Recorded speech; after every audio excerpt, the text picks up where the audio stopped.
여러분, 오늘은 대한민국의 휴머노이드 로봇 산업을 주제로 이야기해 보겠습니다. 휴머노이드는 단순히 사람처럼 생긴 로봇이 아니라 실제 현장에서 일손 부족을 메우고 생산성을 끌어올릴 수 있는 범용 플랫폼으로 빠르게 자리 잡고 있죠. 앞으로 로봇 산업이 어떻게 될지, 또 어떤 기업들이 시장을 선도해 나갈지 미래셋 자산운용 최수민 매니저님과 이야기 나눠보도록 하겠습니다. 안녕하십니까, 매니저님? 안녕하세요. 네, 안녕하세요. 미래에셋 자산운용의 최수민 매니저라고 합니다.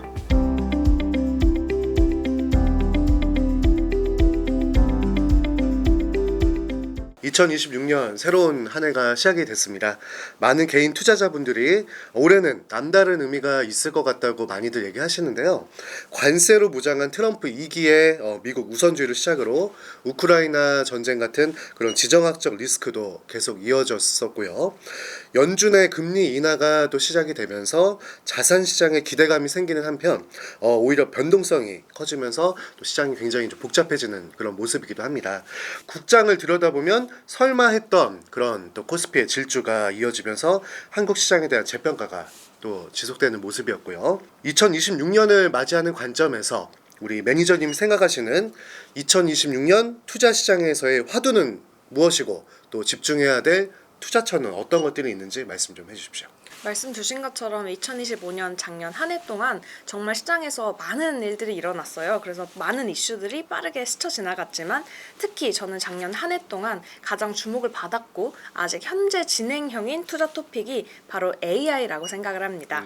실제로 타임지가 선정한 2025년의 주요 인물을 보게 되면은 AI 자체를 픽했다는 것도 되게 주목할 만한 거라고 생각을 하는데요.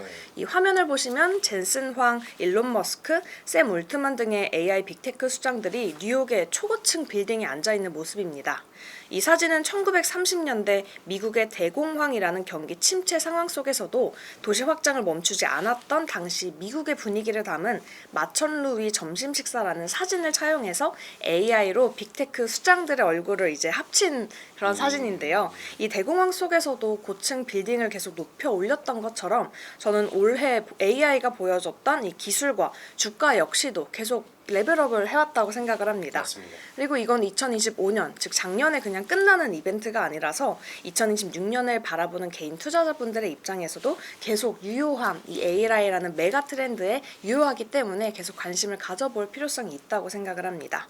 이 AI 기술은 더 정교해지고 적용 영역이 반도체를 넘어서서 소프트웨어, 전력, 인프라 이렇게 로봇까지 확장이 되면서 자본과 정책이 계속 이쪽으로 집중될 수밖에 없는데요. 투자자로서는 우리가 계속 성장하는 산업에 주목할 필요가 있다고 생각을 합니다. 역시 AI라는 점에 저도 굉장히 동의를 하고요. 근데 이제 AI도 많은 영역들이 있잖아요. 뭐 AI 빅테크, AI 반도체, 뭐 또 이제 AI 인프라. 참 투자하기 고민도 많이 될 것 같고 어떤 것들이 또 좋을지 또 헷갈리시는 분들도 많을 텐데 2026년 AI 투자에서 투자자분들이 특히 주목하면 좋겠다 이런 영역이 어디일까요? 이 AI에 대한 투자 아이디어가 굉장히 다양한데요. 저는 특히 주목해야 될 인물이 2명 정도가 있는데 첫 번째로는 트럼프 대통령, 두 번째로는 젠슨 황이 있습니다. 먼저 트럼프 대통령부터 보면 AI 관련 정책은 물론이고 특히 최근에 로봇 산업을 지원하겠다라는 이러한 모습을 보이고 있습니다. 이 상무부 장관 러트닉이 로봇업계 CEO들과 만나면서 2026년 로봇 산업 지원을 위한 행정명령까지 검토하고 있다는 보도가 나왔는데요. 이건 그냥 AI를 단순히 뭐 소프트웨어나 데이터 센터 이야기로 그냥 끝내는 게 아니라 AI가 실제로 움직이고 작동하는 로봇, 자동화 현장까지 확장하겠다는 이 로봇 업계에 대한 의지로 볼 수 있습니다.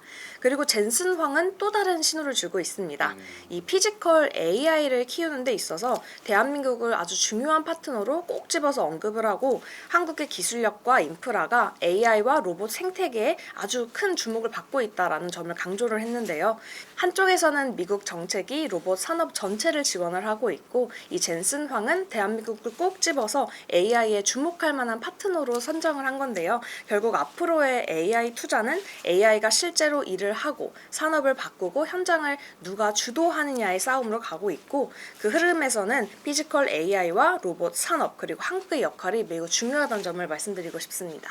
해당 발표 이후에 국내 로봇 관련 주가도 굉장히 탄력을 받았던 걸로 저도 기억을 하고 있거든요.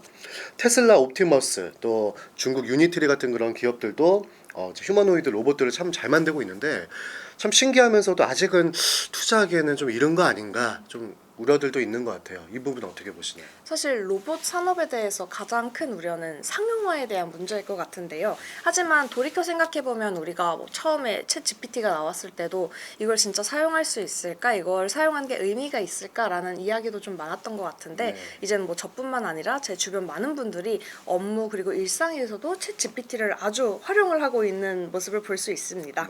그렇기 때문에 저는 이 LAM 기반의 로봇 역시도 같은 길을 갈 가능성이 높다고 생각을 하는데요.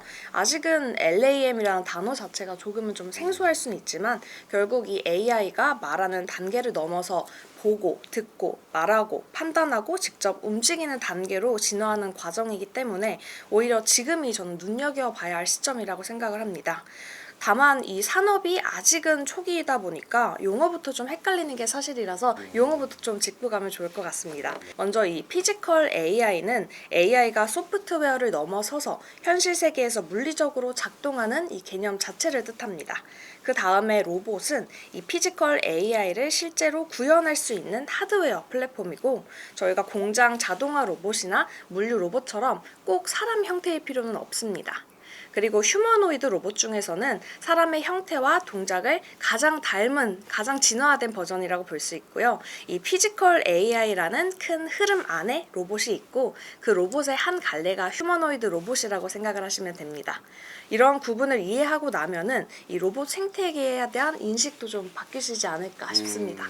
챗 GPT로 이제 AI 시대가 개화를 한 것처럼 휴머노이드로 새로운 그런 또 피지컬 AI 시대로의 변화에 주목할 필요가 있다. 이렇게 또 취지로 잘 이해가 됐는데요. 한국의 휴머노이드 시장의 잠재력에 대해서 집중해 볼 필요가 있다면 어떤 이유가 있을지, 또 미국, 중국 이 양대 강국이 또 경쟁을 많이 하고 있는데 비교했을 때 더 경쟁력이 있는 점은 무엇인지 설명 좀 해주십시오. 네, 사실 이 휴머노이드 그리고 피지컬 AI의 가장 큰 핵심은 얼마나 많이 현장에 투입이 돼서 데이터를 쌓고 그리고 학습이 되는 게 성능을 결정하는 중요한 요소라고 생각을 하는데요. 그리고 이 지점에서 한국은 미국과 중국보다도 좀 경쟁력이 있다고 판단이 됩니다. 이 미국의 AI 소프트웨어는 강하지만 로봇을 실제로 대량 생산을 해서 직접 산업에 투입시킨 경험은 좀 제한적이고 중국은 속도와 규모는 강하지만 글로벌 산업 현장에서 요구되는 이 정밀도 부분에서는 좀 검증이 아직 많이 필요한 단계인데요. 반면에 한국은 액추에이터 같은 핵심 부품부터 생산 공정, 품질 관리까지 이미 수십 년간 검증된 제조 역량을 가지고 있습니다. 그렇기 때문에 피지컬 AI와 휴머노이드는 아이디어 싸움이 아니라 누가 더 안정적으로 만들고 반복 생산할 수 있느냐의 싸움이고 이 싸움에서 한국은 출발선 자체가 다르다고 볼 수 있습니다. 이 자료에서 보신 바와 같이 한국의 제조업 비중 그리고 종업원 10,000명당 로봇 수를 의미하는 로봇 밀도가 최상위 수준인데요. 이렇게 한국의 피지컬 AI 생태계는 잠재력이 있다라고 생각을 하시면 됩니다. 이 제조 경쟁력을 가장 잘 보여주는 게 바로 맥스 얼라이언스인데요. 이 맥스 투자 가운데에서도 휴머노이드 분야가 6.6조 원으로 가장 큰 비중을 차지하고 있다는 점은 국가 차원에서도 피지컬 AI의 중심을 휴머노이드로 보고 있다는 걸 의미합니다. 그리고 여기에 더해서 150조 규모의 국민 성장 펀드가 향후 5년간 AI와 로봇 분야에 32조 원을 투자할 계획이라는 것도 중요합니다. 근데 이건 단순한 정책 선언이 아니라 자금, 산업, 기술이 동시에 움직이는 민관 협력 구조가 이미 작동하는 구조라는 걸 의미합니다.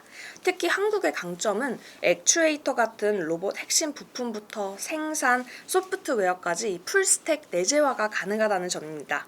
이 화면에서 보신 것처럼 삼성전자, LG전자 같은 대기업과 로봇 전문 기업이 휴머노이드 주요 과업을 수행하고 있습니다. 마지막으로 드리고 싶은 말은 한국 휴머노이드 산업의 가장 큰 차별성은 상용화가 이미 시작됐다는 점입니다. 삼성전자의 자회사로 편입된 레인보우 로보틱스는 2030년 완전 자동화 공장 구현이라는 정확한 목표를 제시하고 있습니다. 이건 휴머노이드가 언젠간 그냥 될 기술이 아니라 제조 현장에서 바로 쓰일 전제 조건으로 개발되고 있다는 건데요. 로보티즈의 경우 CJ 대한통운과 함께 휴머노이드 실증을 진행하고 있고 최근에는 현대는 리얼월드 로봇 전문 기업과 MOU를 체결을 해서 AI 브레인을 갖춘 휴머노이드 로봇 고도화를 진행 중이라고 합니다. 결국 이 피지컬 AI와 휴머노이드 로봇은 얼마나 그냥 사람과 비슷하냐라기보다는 공장에서 얼마나 멈추지 않고 계속 돌아가느냐가 핵심이고, 이 실전 무대에서 이미 진행 중인 나라가 바로 저희 대한민국입니다. 그래서 한국의 휴머노이드 로봇 산업의 가능성을 이야기하는 단계가 아니라 이미 상용화가 됐고, 앞으로 어디까지 더 고도화될 수 있느냐가 좀 핵심인 것 같습니다. 사실 레인보우 로보티스 또 로보티즈 같은 그런 로봇 전문 기업들 회사는 주가도 많이 올라왔거든요. 그리고 이러한 기대감이 또 로봇주 가격에 또 반영이 된 것 같고요. 분위기가 굉장히 좋은데 아직까지 국내 로봇 주식에 대해서 생소하신 우리 일반 시청자 또 투자자들이 계실 것 같아요. 이분들께 한번 그런 어떤 얘기를 좀 해줄 수 있을까요? 이제 국내 로봇 산업에서도 좀 대표 기업들, 주요 기업들이 점점 더 선명해지고 있는데요. 특히 휴머노이드 로봇이 그냥 연구 단계가 아니라 상용화가 이미 됐고 점점 더 발전이 되면서 부품, 로봇 제조, 그리고 소프트웨어를 이어지는 이 구조 속에서 실제 경쟁력을 갖춘 기업들이 자연스럽게 좀 추려지고 있는 상황입니다. 이 로봇 부품에서는 하이젤 RNM이 감속기, 액추에이터 등 핵심 구동부 국산화로 휴머노이드 양산의 병목을 풀어줄 수 있는 기업으로 주목을 받고 있고, 로봇 제조에서는 말씀 주신 것처럼 레인보우 로보틱스가 국내 최고 수준의 휴머노이드 개발 역량과 대기업 연계 가능성을 바탕으로 산업 표준에 가장 근접한 플레이어가 되지 않을까라고 평가가 되고 있습니다. 그리고 여기에 더해서 소프트웨어 영역으로는 현대 오토에버가 로봇을 공장과 물류 현장에 실제로 연결하는 이 관제, 제어, 최적화 역량을 갖추면서 움직이는 하드웨어를 돈 버는 시스템으로 만드는 역할을 담당하고 있습니다. 아직 국내 로봇주가 사실 많은 분들이 낯설게 느끼실 수 있지만 이제는 그냥 막연하게 로봇 테마 전반을 보기보다는 이 밸류체인별로 대표 기업을 좀 선별하셔서 집중하시면 좋을 것 같습니다. 말씀 주신 내용을 들어보니 이제 우리나라 휴머노이드 로봇 산업이 국장의 새로운 주도주라는 그런 또 표현이 어울린다는 그런 생각도 듭니다. 타이거 코리아 휴머노이드 로봇 산업이 가지고 있는 차별성은 무엇일까요? 타이거 코리아 휴머노이드 로봇 산업의 차별성은 국내 순수한 휴머노이드 로봇 산업에 집중 투자한다는 점인데요. 이 휴머노이드 로봇 산업이 AI 투자 테마이기도 하면서 이 제조업 역량 강화가 좀 필요한 산업이기 때문에 대기업과의 연계성과 시장 확대됐을 때 직접 수혜가 가능한 핵심 부품, 로봇 제조 기업에 집중 투자할 필요가 있습니다.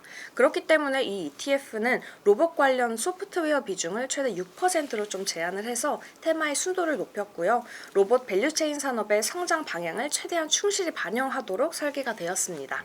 그리고 또 하나의 강점은 이 산업이 산업 초기인 만큼 민첩성이 좀 중요하게 생각되는데요. 휴머노이드 로봇 산업은 이제 막 본격화되는 단계인 만큼 계속해서 신규 상장되는 정말 좋은 기업들이 있을 수 있습니다. 그렇기 때문에 타이거 코리아 휴머노이드 로봇 산업 ETF는 특례 편입을 통해서 빠르게 이렇게 반영을 할 수 있습니다. 실제로 이 ETF가 투자하고 있는 로보티즈와 유진 로봇은 2025년 12월에 코스닥 150 편입을 예정을 하고 있는데요. 이렇기 때문에 코리아 휴머노이드 테마가 그냥 테마를 넘어서서 국내 증시의 주요 산업으로 빠르게 이동을 하고 있다라는 신호라고 생각이 됩니다. 그렇기 때문에 지금 성장 초기에 있는 이 휴머노이드 로봇 산업을 저희 타이거 코리아 휴머노이드 로봇 산업 ETF로 한번 시작해 보시면 좋을 것 같습니다.